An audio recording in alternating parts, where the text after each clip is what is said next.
কালীয় দমন খণ্ডের মূল ঘটনা কী? কালীয় নাগ দমন।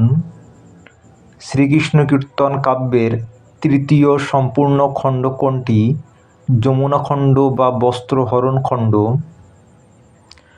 কোন খণ্ডে কৃষ্ণ পদ্মবনে লুকিয়ে পড়েছিল? যমুনা খণ্ডে।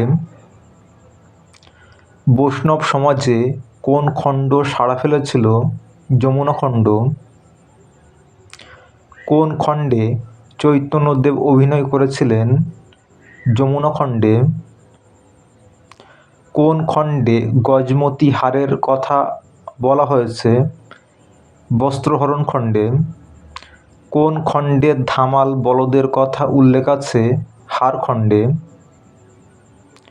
শ্রীকৃষ্ণ কীর্তন কাব্যের চতুর্থ সম্পূর্ণ খণ্ড কোনটি? বাণখণ্ড। কোন খণ্ডে রাধাকে পুষ্পবাণ মারার কথা বলা আছে? বাণখণ্ডে। বাণখণ্ডে কয়টি বাণে রাধার প্রাণ নেওয়ার কথা বলা হয়েছে? 5 বাণে। কোন খণ্ডে কৃষ্ণ রাধার বুকে বাণ মেরেছিল? বাণখণ্ডে।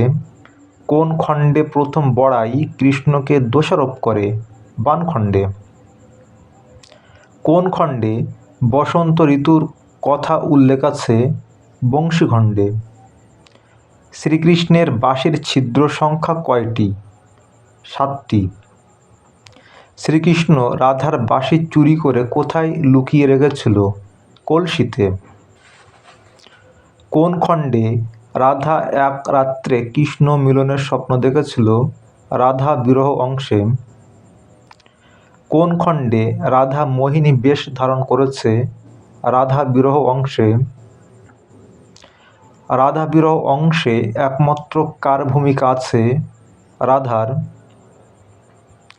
শ্রীকৃষ্ণ কীর্তন নাম সম্পর্কে প্রথম কে সংশয় প্রকাশ করেন?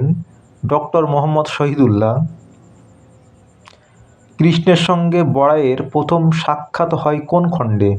দানখণ্ডে। কৃষ্ণের সঙ্গে রাধার প্রথম সাক্ষাৎ হয় কোন খণ্ডে? তাম্বুল খণ্ডে। শ্রীকৃষ্ণ কীর্তন পুঁথিটি কোন রাজাদের গ্রন্থাগারে ছিল বলে অনুমান করা হয়? মল্ল রাজাদের। শ্রীকৃষ্ণ কীর্তনকে মহাকাব্য কে বলেছেন? ডক্টর সুকুমার সেন। শ্রীকৃষ্ণ কীর্তন কাব্যের শেষ রাগ কোনটি? বিভাস রাগ। শ্রীকৃষ্ণ কীর্তন কাব্যে কোন খণ্ডে বর্ষা ঋতুর কথা আছে? নৌকা খণ্ডে। শ্রীকৃষ্ণ কীর্তন কাব্যে ধ্রুব পদের সংখ্যা কত? 344টি। শ্রীকৃষ্ণ কীর্তন কাব্যে সর্বাধিক নাটকীয় চরিত্র কোনটি? রাধা। কাব্যটিতে কোন উপভাষার প্রয়োগ আছে? রাঢ়ী। বলরাম কৃষ্ণের পূর্ব জন্মের কথা বলেছে কোন খণ্ডে? কালীয় দমন খণ্ডে। শ্রীকৃষ্ণ কীর্তন কাব্যের প্রথম খণ্ডে কার কথা আছে? পৃথিবীর। কোন খণ্ডে কৃষ্ণের পূর্ব রাগ বর্ণিত হয়েছে? তাম্বুল খণ্ডে। বাংলা ছন্দের বিচিত্র বন্ধের সূতিকাগার কোন গ্রন্থকে বলা হয়? শ্রীকৃষ্ণ কীর্তন। বর্তমানে শ্রীকৃষ্ণ কীর্তন কাব্যের পুঁথিটি কোথায় সংরক্ষিত আছে? বঙ্গীয় সাহিত্য পরিষদে। শ্রীকৃষ্ণ কীর্তন কাব্যে খণ্ডিত পদের সংখ্যা কয়টি? 15টি। শ্রীকৃষ্ণ কীর্তন নামের পরিবর্তে শ্রীকৃষ্ণ সন্দর্ভ নামটি রাখার প্রস্তাব প্রথম কে দেন? নলিনীনাথ দাশগুপ্ত। শ্রীকৃষ্ণ কীর্তন কাব্যকে রাধা সর্বস্ব বলে কে অভিহিত করেছেন? শঙ্করী প্রসাদ বসু।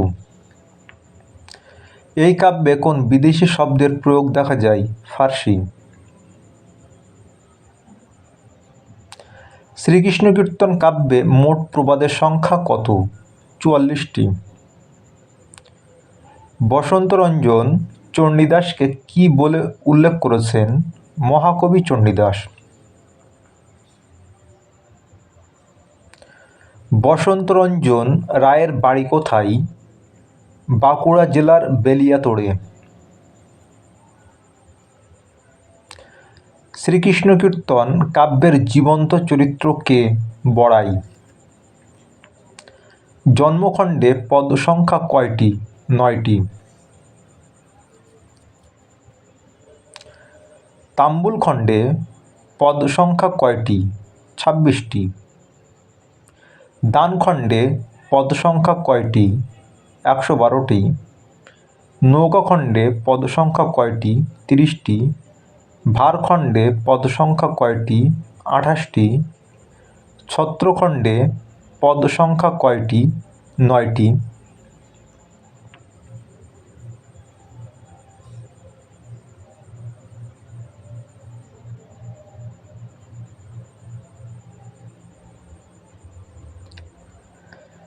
বৃন্দাবন খণ্ডের পদ সংখ্যা কয়টি? 30টি। যমুনা খণ্ডের পদ সংখ্যা কয়টি? 22টি। হারখণ্ডের পদ সংখ্যা কয়টি? 5টি। শ্রীকৃষ্ণ কীর্তন কাব্যের সবচেয়ে কম পদ আছে হারখণ্ডে।